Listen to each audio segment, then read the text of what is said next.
Hi everyone, welcome to SR Academy. TET எக்ஸாமில் 9th ஸ்டாண்டர்ட்லேருந்து கேள்விகள் கேட்கப்படுகின்றன.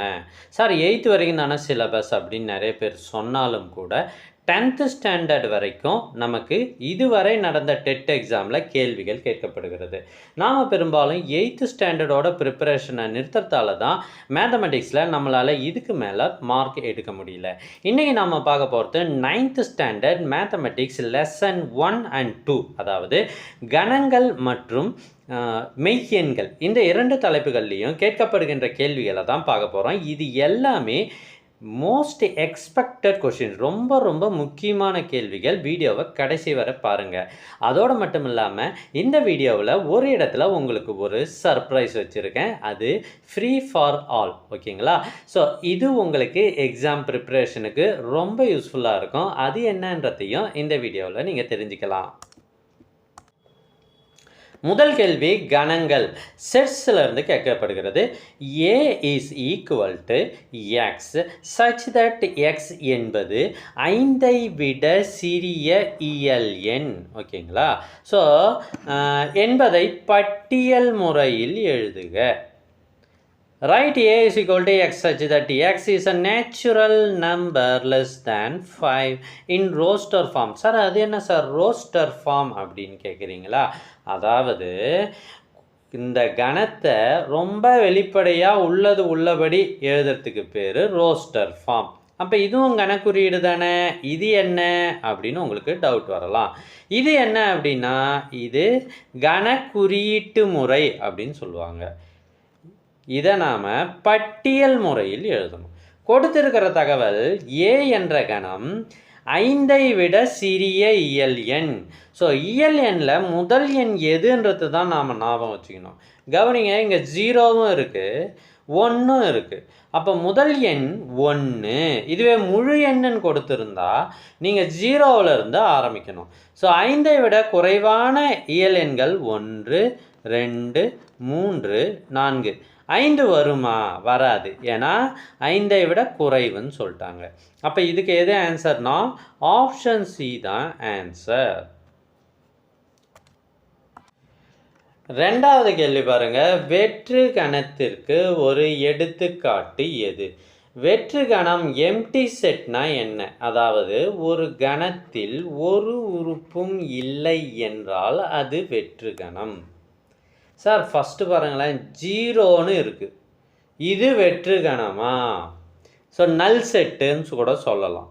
இது வெற்று கணம் இல்லை, ஏன்னா 0 என்பதே ஒரு உறுப்பு தான். அப்போ இது ஓர் உறுப்பு கணம். அப்போ ரெண்டாவது பாருங்கள், எக்ஸு சச் தட் எக்ஸு ஒரு மனிதன், எக்ஸுக்கு 10 கைகள். ஸோ எக்ஸுக்கு ஒரு மனிதனுக்கு 10 கைகள் இருக்கிற மனிதர்கள் பெயர்களை கூறுக அப்படின்னு சொன்னால் நீங்கள் பெயர்களை கூற முடியுமா? முடியாது. யாருமே இல்லை, 10 கைகள் இருக்கிற மனுஷன் இல்லை. அப்போ இதுதான் வெற்று கணம், ஓகேங்களா? இதை ரோஸ்டர் ஃபார்மில் எழுதுனா, பட்டியல் முறையில் எழுதுனா இவ்வாறு எழுதலாம். வெற்று கணத்தை இப்படியும் குறிப்பிடலாம், 5. So answer option B. So இது ஆன்சராக இருக்குமா அப்படின்னு பார்க்குறோம். 3ஐ விட சிறிய எண் ஒரு பகா எண் இருக்கானா? இருக்குது. 2 தான் ஒரு பகா எண். அடுத்தது எக்ஸ் ஒரு இயல் எண், எக்ஸ் 0ஐ விட பெரியது அப்படின்னா இது 1, 2, 3ன்னு போயிட்டே இருக்குது. இது வெற்று கணம் இல்லை. கணத்தில் உறுப்புகள் இருக்குது. மூன்றாவது கேள்வி. B is equal to 3, 6, 9, 12 எனும் கணத்தின் ஆதி எண் கார்டினல் நம்பர். கவனிங்க, ஆதி எண்ணா நம்ம எதுவும் குழம்பக்கூடாது. இதில் எத்தனை உறுப்புகள் இருக்குதோ அதை எண்ணி சொல்லிடணும், அவ்வளோதான்.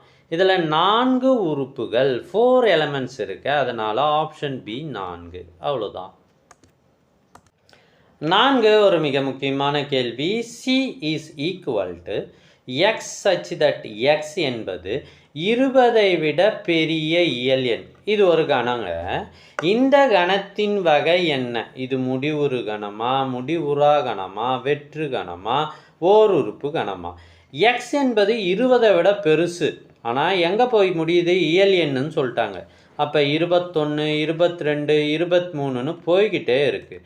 அப்படி போய்கிட்டே இருக்குது அப்படின்னா அது முடிவுறா கணம். ஸோ எது முடிவுறுமோ, எது என்ன முடியுமோ அது முடிவுறு கணம். இது முடிவுறாது, அதனால் இது முடிவுறா கணம். இது வெற்று கணமா? கிடையாது, ஏன்னா அதில் ஒரு உறுப்பும் இருக்கக்கூடாது. இது ஓர் உறுப்பு கணமா? நிறைய உறுப்புகள் இருக்கு, இதுவும் தவறு. முடிவுறா கணம் என்பதே சரி. டெட் எக்ஸாமில் மிகப்பெரிய சிலபஸ் எது? சந்தேகத்துக்கே இடம் இல்லாமல் மேத்தமெட்டிக்ஸ் சிலபஸ் தான். 10th ஸ்டாண்டர்டில் 362 பக்கம். ஸோ 350க்கும் மேற்பட்ட பக்கங்கள் 9th ஸ்டாண்டர்டில் இருக்குது. அதே மாதிரி 8th, 6th, 7th இதெல்லாம் பார்த்தா எக்கச்சக்கமான சிலபஸ். அது மட்டும் இல்லாமல் இதில் பயிற்சி கணக்குகள் மற்றும் ஹையர் ஆர்டர் திங்கிங் கொஷின்ஸ் இதெல்லாம் பார்த்தீங்கன்னா, ஸோ மிகப்பெரிய சிலபஸ் எதுனா மேத்தமெட்டிக்ஸ். அதுவும் இல்லாமல் வெறும் 30 கேள்விகள் கேட்டாலும் கூட இதை நாம் சால்வ் பண்ணுறதுக்கு 1 மணி நேரத்துக்கு மேலே ஆகும். இந்த மேத்தமெட்டிக்ஸ் சிலபஸை கவர் பண்ணுறதுக்கும் எக்ஸாமை பயம் இல்லாமல் நாம் எழுதுறதுக்கும் நாங்கள் ஏற்படுத்தி இருக்கிற ஒரு வழி தான் ரேபிட் டெஸ்ட் பேட்ச். இதில் 23 தேர்வுகள் தினசரி நடைபெறும். மொத்தம் 23 தேர்வுகள், தினசரி ஒரு தேர்வு நடைபெறும். அடுத்த 23 நாளில் உங்களோட சிலபஸ் முடிஞ்சிடும். 20 தனித்தேர்வுகள். இது பாட புத்தகத்தின் அடிப்படையில் சிலபஸ் ஏற்கனவே கொடுக்கப்படும். அதாவது நீங்கள் இந்த தேதியில் இந்த டெஸ்ட் எழுத போகிறீங்க, அதுக்கான சிலபஸ் இதுன்னு நாங்கள் கொடுத்துடுவோம். அதை மட்டும் நீங்கள் படித்து இருக்கும்போது அந்த சிலபஸ்லேருந்து நாங்கள் கேள்விகள் கேட்போம். அதுக்கு அடுத்த நாளே அதற்கான ஆன்சர்ஸும் அனுப்பி வைக்கப்படும். இது மாதிரி ஒவ்வொரு தேர்விலையும் 50 வினாக்கள் இருக்கும். அது மட்டும் இல்லாமல் 3 முழு தேர்வுகள் வைக்கப்படுகிறது. மொத்தம் 23 தேர்வுகளை நீங்கள் நல்லா படித்து எழுதிட்டீங்கனாலே போதுமானது. எக்ஸாமில் மேத்தமெட்டிக்ஸை பற்றி எந்த கவலையும் இல்லை. ஸோ இந்த டெஸ்ட் பேட்ச், ரேபிட் டெஸ்ட் பேட்சில் நீங்கள் சேரணும் அப்படின்னா ஸ்க்ரீனில் தெரிகிற இந்த நம்பரை காண்டாக்ட் பண்ணுங்கள். 5வது கேள்வி, A is equal to 2, 4, 6, 8, B is equal to 1, 2, 3, 4. இப்போ ஏ சேர்ப்பு பி கண்டுபிடிக்கணும். சேர்ப்பு அப்படின்னா என்ன?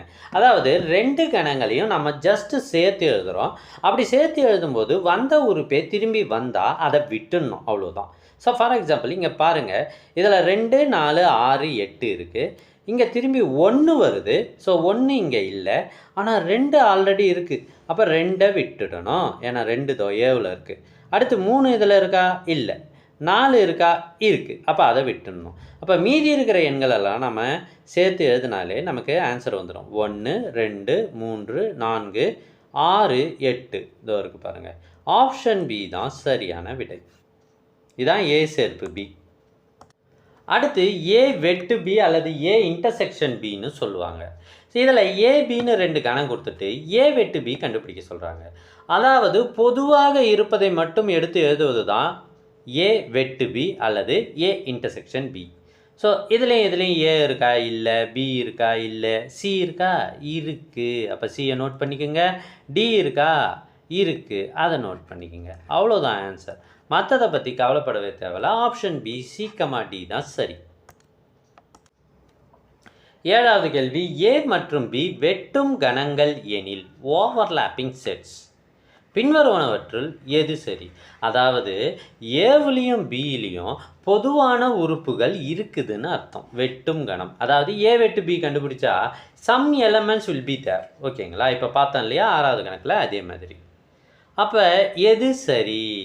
ஃபஸ்ட்டு ஆப்ஷனு ஏ வெட்டு பி இஸ் ஈக்குவல் டு 5 என்பது தவறு. 5 என்பது வெற்று கணத்தை குறிக்கும். ஆனால் வெட்டும் கணம் அதில் ஏதாவது ஒரு உறுப்பு இருக்குமே, அதனால் அது தவறு. அடுத்தது ஏ சேர்ப்பு பி யூனியன் என்பது 5 கிடையாது, ஏன்னா அதில் உறுப்புகள் இருக்கும். ஆனால் ஆப்ஷன் சி பாருங்கள், ஏ வெட்டு B is not equal to 5. So இது சரி, ஏன்னா ஏதாவது ஒரு உறுப்பு இருக்கும். அடுத்து 8வது கேள்வி, ஒரு கணத்தின் அடுக்கு கணம் எந்த கணத்தின் அனைத்து உட்கணங்களையும் கொண்டிருக்கும்? ஸோ விடை ரொம்ப ஈஸி. உட்கணங்களின் கணம் தான் அடுக்கு கணம். இது ஒரு தியரி கான்செப்டு. ஸோ சப்செட்ஸ் அப்படின்னு சொல்லுவாங்க. ஆப்ஷன் பி தான் சரி. அடுத்து மிக முக்கியமான தகவல் என்ன சார் அப்படின்னா, டெட் எக்ஸாமுக்கு இதற்கு முன்னாடி நடந்த 10 கொஷின் பேப்பர் வித் கம்ப்ளீட் ஆன்சரோட எங்ககிட்ட பிடிஎஃபாக இருக்குது. நீங்கள் மேத்ஸ் அண்ட் சயின்ஸ் ஆப்ஷன் அப்படின்னா உங்களுக்கு Tamil, English, maths, science and psychology இந்த 10 கொஷின் பேப்பரும் previous year original question papers ஆன்சரோட பிடிஎஃபாக இருக்குது. இந்த பிடிஎஃப் உங்களுக்கு வாட்ஸ்அப்பில் வேணும் அப்படின்னா ஸ்க்ரீனில் தெரியுற இந்த நம்பரை காண்டாக்ட் பண்ணுங்கள். 9வது கேள்வி, a = 1,2 எனில் a இன் அடுக்கு கணத்தில் உள்ள உறுப்புகளின் எண்ணிக்கை. Number of elements in the power set of a. a இன் அடுக்கு கணம் அப்படின்னா என்ன? அதாவது உட்கணங்களின் கணத்தை தான் நம்ம அடுக்கு கணம் அப்படின்னு சொல்லுவோம். ஸோ இதில் என்ன ஃபார்முலானா 2n என்பது தான் formula, which is equal to ஏவில் எத்தனை உறுப்பு இருக்குது? 2. அதுதான் n-க்கு சமம். So 2/2 which is equal to 4. Option B தான் சரியான விடை. 10வது கேள்வி, a = 1 2 3 4, b = 3 4 5 6, c = 5 6 7 8 எனில் a union B intersection C. இதை நாம் கண்டுபிடிக்கணும். முதல்ல ப்ராக்கெட்டுக்குள்ளே இருக்கிறத தான் கண்டுபிடிக்கணும். அதாவது ஏ யூனியன் பி அப்படின்றது ஏயையும் பியையும் சேர்த்து எழுதுவது. ஏவை அப்படியே வரிசையாக எழுதுகிறோம். 1 2 3 4. அடுத்து பியில் இந்த 3 ஆல்ரெடி வந்துருச்சு, விட்டுருங்க. 4 ஆல்ரெடி வந்துருச்சு, விட்டுருங்க. அடுத்து 5 வரலை. அடுத்து 6. ஸோ ஏ சேர்ப்பு பி கண்டுபிடிச்சாச்சு. அடுத்தது ஏ சேர்ப்பு பி இன்டர்செக்ஷன் சி. அதாவது ஏ சேர்ப்பு பிக்கும் சிக்கும் பொதுவானது என்ன? 5 6 மட்டும்தான் இதில் பொதுவாக இருக்குது, மீதி எதுவும் பொதுவானது கிடையாது. ஸோ 5,6 ஆப்ஷன் பி தான் சரியான விடை. 11வது கேள்வி, a = 1 2 3, b = 2 3 4 எனில் a டிஃப்ரென்ஸ் b என்பது என்ன? What is a difference b? கவனிங்க, இது ஒரு வித்தியாசமானது. ஏவில் இருப்பது பியில் இல்லாததுன்னு அர்த்தம். இந்த டிஃப்ரென்ஸ்னால் இதை ஞாபகம் வச்சுங்க. ஏவில் இருக்குது ஆனால் பியில் இல்லை. ஸோ 1 2 3, 1 ஏவில் இருக்குது, பியில் இல்லை. அப்போ 1 குறிச்சிக்குங்க. அடுத்து 2 ஏவில் இருக்குது, பியிலையும் இருக்குது, அப்போ விட்டுருங்க. 3 அதே மாதிரி 2த்துலேயும் இருக்குது, அதை விட்டுருங்க. அவ்வளோதான். இப்போ விடை 1 மட்டும்தான். அப்போ ஆப்ஷன் ஏ தான் சரியான விடை. 12வது கேள்வி, ஏ ஒரு 1 2 3, பி 2 3 4. இதில் சமச்சீர் வேறுபாடு சிமெட்ரிக் டிஃப்ரென்ஸ், இதை ஏ டெல்டா பின்னு சொல்லுவாங்க. ஸோ இதை எப்படி சார் கண்டுபிடிக்கிறது அப்படின்னா, இது ஏவுலேயும் பியிலையும் பொதுவானதை விட்டுட்டு மீதி எல்லாத்தையும் எழுதணும். இதே கணக்கு இப்போ டிஃப்ரென்ஸ் போட்டோம், இப்போ சிமெட்ரிக் டிஃப்ரென்ஸ்னு போடுறோம். டிஃப்ரென்ஸில் என்ன பண்ணோம்? ஏவை மட்டும் எடுத்துக்கிறோம், அதில் பொதுவானதை நீக்கிட்டு மீதி இருக்கிற ஏவில் இருக்கிறத எழுதணும். இப்போ ஏவுலேயும் பியிலையும் பொதுவாக இருப்பதை விட்டு மீதியை எழுதணும். பாருங்கள், 2 3 பொதுவாக இருக்குது, அதை விட்டுருங்க. மீதி இருப்பது 1 4. ஆப்ஷன் ஏ தான் சரி. வீடியோவோட ஆரம்பத்தில் உங்களுக்கு ஒரு சர்ப்ரைஸ் கிஃப்ட் இருக்குது. இது உங்களோட ப்ரிப்ரேஷனுக்கு ரொம்ப யூஸ்ஃபுல்லாக இருக்கும் அப்படின்னு சொன்னேன் இல்லையா? அதை பற்றிய தகவல் தான் இப்போ நான் சொல்கிறேன். எங்ககிட்ட இதுக்கு முன்னாடி ப்ரீவியஸ் இயர் ஒரிஜினல் கொஷின் பேப்பர்ஸுக்கான mathematics videos completely solved step by step எக்ஸ்ப்ளனேஷனோட வீடியோஸ் போட்டுருக்கோம். நம்பர் 1. நம்பர் 2, ஒவ்வொரு தலைப்பாக தனி வட்டி, கூட்டு வட்டி, தள்ளுபடி, அப்புறம் நேரம் மற்றும் வேலை, கனமூலம், கணங்கள், வர்க்கமூலம், இது எல்லாமே டாபிக் வைஸாகவும் வீடியோஸ் போட்டுருக்கோம். இந்த 2 வீடியோஸும் ஃபுல்லாக 2 வீடியோஸ் கிடையாது, 2 செட் ஆஃப் வீடியோஸ், மொத்தமாக 25க்கும் மேற்பட்ட வீடியோஸ் எங்ககிட்ட இருக்குது. இதை மட்டுமே நீங்கள் பார்த்தா போதும். ஸோ நீங்கள் கிளாஸ் எதுவுமே போக தேவையில்லை. இந்த வீடியோஸ் உங்களுக்கு ஃப்ரீ. ஆமாங்க, இது எஸ்ஆர் அகாடமியோட ப்ராமிஸ், ஃப்ரீ ஃபார் ஆல், எல்லாருக்குமே ஃப்ரீ. இந்த வீடியோஸ்லாம் உங்களுக்கு வேணும்னா ஸ்க்ரீனில் தெரியுற இந்த நம்பருக்கு TNTET அப்படின்னு வாட்ஸ்அப்பில் மெசேஜ் அனுப்புங்க, உங்களுக்கு வீடியோஸ் அனுப்பி வைக்கப்படும். 13வது கேள்வி, டி மார்கனின் விதிகளில் ஒன்றான A union B whole dash என்பது என்ன? Is equal to A dash intersection B dash. Sir எப்படி சார்? இது விதியில் என்ன இருக்கோ அதை அப்படியே எழுதியாச்சு. ஸோ ரொம்ப முக்கியமானதும் கூட. அடுத்து ஒரு சூப்பரான கொஷின்ஸ் பாருங்கள், கொஞ்சம் யோசிக்க வேண்டியிருக்கும். A is equal to X such that X என்பது ஆங்கில எழுத்துக்கள் லெட்டர்ஸ் ஆஃப் இங்கிலீஷ் அல்ஃபபெட்ஸ், அதாவது ஏவிலேருந்து இசட் வரைக்கும் A, B, C and so on up to Z. So இதுதான் A. ஓகேவா? B என்பது X such that X, X என்பது உயிரெழுத்துக்கள். உயிரெழுத்து எது? A vowels. ஓகேங்களா? A, E, I, O, U. முடிஞ்சுதா? இப்போ அடுத்தது பி டேஷ், அதாவது பியின் நிரப்பு கணம். பியில் எதெல்லாம் இல்லையோ அதுதான் பியின் நிரப்பு கணம். அப்போ அந்த பியின் நிரப்பு கணம் என்னவாக இருக்கும்? ஸோ ஏவிலேருந்து இசட் வரைக்கும் மொத்த எழுத்துக்கள் இருக்குது. அதில் வவ்வல்ஸை நீக்கிட்டா மீதி இருக்கிறது எல்லாமே கான்சனன்ட்ஸ், மெய்யெழுத்துக்கள். ஆப்ஷன் ஏ தான் சரியான விடை. வீடியோவில் இன்னும் 2 கேள்விகள் மட்டும்தான் இருக்குது. இந்த வீடியோ உங்களுக்கு பிடிச்சிருந்தா உடனே லைக் பண்ணுங்கள், யூஸ்ஃபுல்னு கமெண்ட் பண்ணுங்கள்.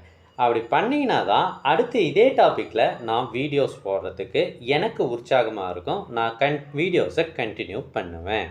ஸோ 15வது கேள்வி, 2 கணங்களுக்கு n ஆஃப் A கொடுத்துருக்காங்க, 10 n ஆஃப் B. அதாவது n ஆஃப் ஏன்னா A என்ற கணத்தில் உள்ள உறுப்புகளின் எண்ணிக்கை, நம்பர் ஆஃப் எலமெண்ட்ஸ், அவ்வளோதான். ஸோ n ஆஃப் B என்பது B என்ற கணத்தில் உள்ள உறுப்புகளின் எண்ணிக்கை 15. n ஆஃப் A வெட்டு B இஸ் ஈக்குவல் டு 5 எனில் n ஆஃப் A சேர்ப்பு B, அப்படியே தட் இஸ் ஈக்குவல் டு ஒரு ஃபார்முலா இருக்குது, n of A plus n of B minus n of A வெட்டு B. ஓகேவா? ஸோ இதில் அப்படியே சப்ஸ்டியூட் பண்ணுவோமா? A சேர்ப்பு B கண்டுபிடிக்க போகிறோம். A வந்து 10, B 15 மைனஸ் A வெட்டு B 5. 25ல் 5 போனால் 20. ஆப்ஷன் ஏ தான் சரி. கடைசி கேள்விக்கு வந்தாச்சு. உங்களோட இந்த விடாமுயற்சியை நான் மனதார பாராட்டுறேன். இதற்கான பலன் உங்களுக்கு தேர்வுகளில் கண்டிப்பாக கிடைக்கும். 16வது கேள்வி, ஒரு வகுப்பில் 40 மாணவர்கள் இருக்கிறார்கள். அவர்களில் 25 பேர் கணிதத்திலும் 20 பேர் அறிவியலிலும் தேர்ச்சி. 25 பேர் மேத்ஸில் பாஸ் பண்ணிட்டாங்க, 20 பேர் சயின்ஸில் பாஸ் பண்ணிட்டாங்க. இரண்டிலும் தேர்ச்சி பெற்றவர்கள் 10 பேர். எத்தனை மாணவர்கள் இரண்டிலும் தேர்ச்சி பெறவில்லை? இதை நாம் கணத்தை பயன்படுத்தி போடுறோம். மேத்ஸில் மொத்தமாக அந்த வகுப்பில் 40 பேர் இருக்காங்க. அதில் மேத்ஸ் பாஸ் பண்ணவங்க 25 பேர், சயின்ஸ் பாஸ் பண்ணவங்க 20 பேர், ரெண்டுத்துலேயும் பாஸ் பண்ணவங்க 10 பேர். ரெண்டும் அப்படின்னா வெட்டு பகுதியில் குறிக்கிறோம். இப்போ கணிதத்தில் மட்டும் பாஸ் பண்ணவங்க 25ல் 10 போனால் மீதி 15. சயின்ஸில் மட்டும் பாஸ் பண்ணவங்க 20ல் 10 போனால் மீதி 10. இப்போ மொத்தமாக பாஸ் பண்ணவங்க அப்படின்னு பார்த்தோம்னா 15ம் 10ம் 25, அதுவும் கூட ஒரு 10 கூட்டினா 35 பேர் பாஸ் பண்ணவங்க. அப்போ ரெண்டுத்துலேயும் ஃபெயில் ஆனவங்க, இரண்டிலும் தேர்ச்சி பெறவில்லை. ஃபெயில் ஆனவங்க இந்த 40ல் 35 கழிச்சிடுங்க, மீதி 5 பேர் இரண்டிலும் பாஸ் பண்ணவில்லை. இந்த வீடியோ முழுக்க நம்ம கணங்களில் கணக்குகள் போட்டிருக்கோம். அடுத்த வீடியோ இதனுடைய பார்ட் 2, மெய்யெண்களில் உங்களுக்கு கணக்குகள் விரைவில் வந்து சேரும். ஸோ இந்த வீடியோ உங்கள் ஃப்ரெண்ட்ஸுக்கும் தேவைப்படும், அவங்களுக்கும் மறக்காமல் ஷேர் பண்ணுங்கள். தேங்க்யூ ஃபார் வாட்சிங்.